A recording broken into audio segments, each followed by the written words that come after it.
Hello everyone and welcome to my channel. I hope everyone is having a wonderful day. Before we begin, please hit the subscribe button and give this video a thumbs up.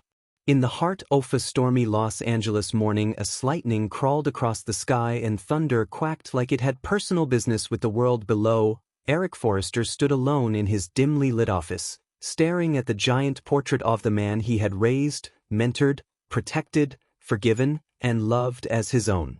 Even when that love had been tested in ways no father should ever have told. And yet on this morning something inside Eric felt different, colder, sharper, almost surgical in its precision. As if decades of loyalty and sacrifice had finally snapped into a single brutal truth that he could no longer ignore, no longer swallow, no longer pretend didn't exist. Rich Forrester had become the greatest threat of the Forrester legacy. The most dangerous force inside the company Eric himself had built with bare ambition and a hunger that had once thrilled him. Andy knew the time had come for a reckoning so dramatic, so irreversible, it would shake the very foundations of the Forrester dynasty. Because in Eric's mind, the truth was no longer just truth. It was war. And while Ridge was storming through meetings, barking orders, rewriting designs, firing people without hesitation, pushing Thomas and Steffi like pawns in a game he had already convinced himself he owned, Eric saw it all with the clarity of a man who had almost died once and had no intention of wasting whatever time he had left watching his empire crumble under arrogance disguised as brilliance. Ridge believed Forrester Creations was his birthright, his crown, his inheritance, his destiny. But Eric had begun to see Ridge not as a son, but as a tyrant wearing the mask of one. The breaking point hadn't been loud or cinematic. It had happened quietly one afternoon when Eric overheard Ridge mocking his declining influence, scoffing that, "Dad is stuck in the past. He's a relic." Words said with such casual cruelty that they pierced deeper than any argument ever had. And in that moment, Eric realized Ridge didn't respect him. Not as a leader, not as Offido, not as the man who gave him everything. He only respected the power thought he deserved. But Eric was not over or done or fading. He was rebuilding, sharpening, strategizing the way only a seasoned king could. Behind Eric's back, Eric had been meeting with Carter, Donna, Brooke, even Zend and R.J., quietly gathering allies, strengthening his position, and uncovering secrets Ridge never thought anyone would dig up. Financial missteps, manipulation schemes, illegal shortcuts buried under corporate jargon, even a suspicious design fraud case involving stolen concepts Ridge had pressured Thomas into borrowing. As Carter laid the final document on Eric's desk 2 nights earlier, he trembled with controlled rage. Evidence that Ridge had transferred funds from a Forrester subsidiary that Ridge had privately restructured without telling the board into a private overseas account. Eric initially refused to accept it. Ridge couldn't have done this. Not to him, not to the company. But the evidence was airtight, the signatures unmistakable, the trail devastating. That night, Eric didn't sleep. Not out of fear, but out of determination. He sat in the dark, planning each move with unshakable clarity, whispering to the empty room, "You've gone too far, Ridge. And I won't let you destroy this family." That was when the idea came to him. An idea so bold, so merciless, Ridge would never see it coming. He would remove Ridge from Forrester Creations permanently. Not downgrade him, not suspend him, not scold him, remove him, exile him from the company he had taken for granted. The plan required precision, deception, patience, things Eric had mastered long before Ridge even learned how to hold a sign pencil. It all started with a fake board meeting that Ridge thought he had won control of. Eric let Ridge believe he still had the majority. Let him swagger into rooms dictating terms, threatening layoffs, revising show dates without approval.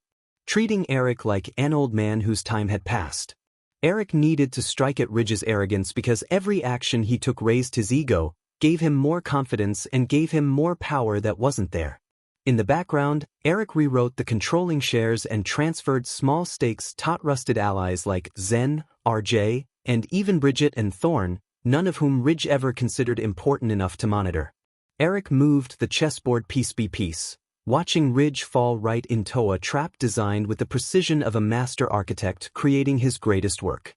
But the masterpiece needed one more piece, one final blow powerful enough to justify the removal publicly and legally. Therefore, Eric quietly summoned Thomas and invited him into the mansion late at night without Ridge being aware of it.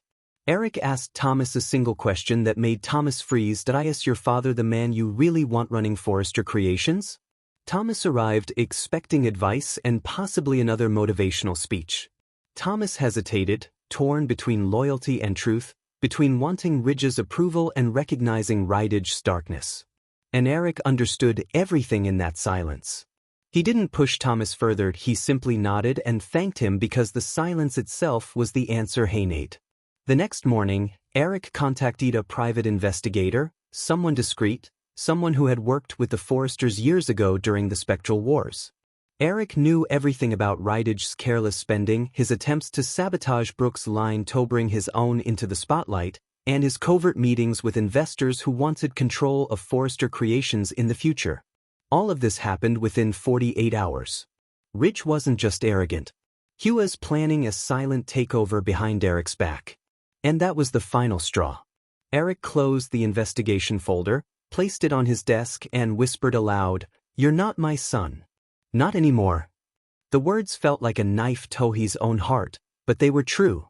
Ridge may have been blood, but he was no longer family. Not in a way that was significant. When the day of the board meeting arrived, Ridge charged into the conference room, overflowing with confidence, barking orders before the meeting even began. He didn't notice Donna sending Eric a supportive look. Hadn't noticed Carter sliding a thick folder under his seat. Brooke was sitting stiffly and avoiding his gaze, and he didn't notice. Eric was looking at him with a level, icy gaze that could have frozen fire, but he didn't notice it. Ridge began the meeting by boasting about projections, redesigning marketing, and reshaping the European expansion before Eric raised a calm, authoritative hand to silence Ridge. "Ridge," Eric said quietly. "Sit down." Ridge laughed. Actually laughed. "Dad, with all due respect, sit down." The command shook violently. The room froze. Ridge lost his smile. Something ancient and powerful filled the room, the weight of Eric Forrester reclaiming his throne. Ridge slowly sat and Eric began. He spoke with composure, with dignity sharpened by betrayal, unveiling each piece of evidence one by one. Unauthorized restructuring, embezzled funds, intimidation of staff, corporate manipulation, stolen designs, private investor meetings, unethical contracts. With each revelation, Rydage's face drained of color, his confidence cracking, his facade collapsing. "Dad, what are you doing?" Ridge spoke softly. Eric didn't speak up because he didn't have to. "What I should have done a long time ago."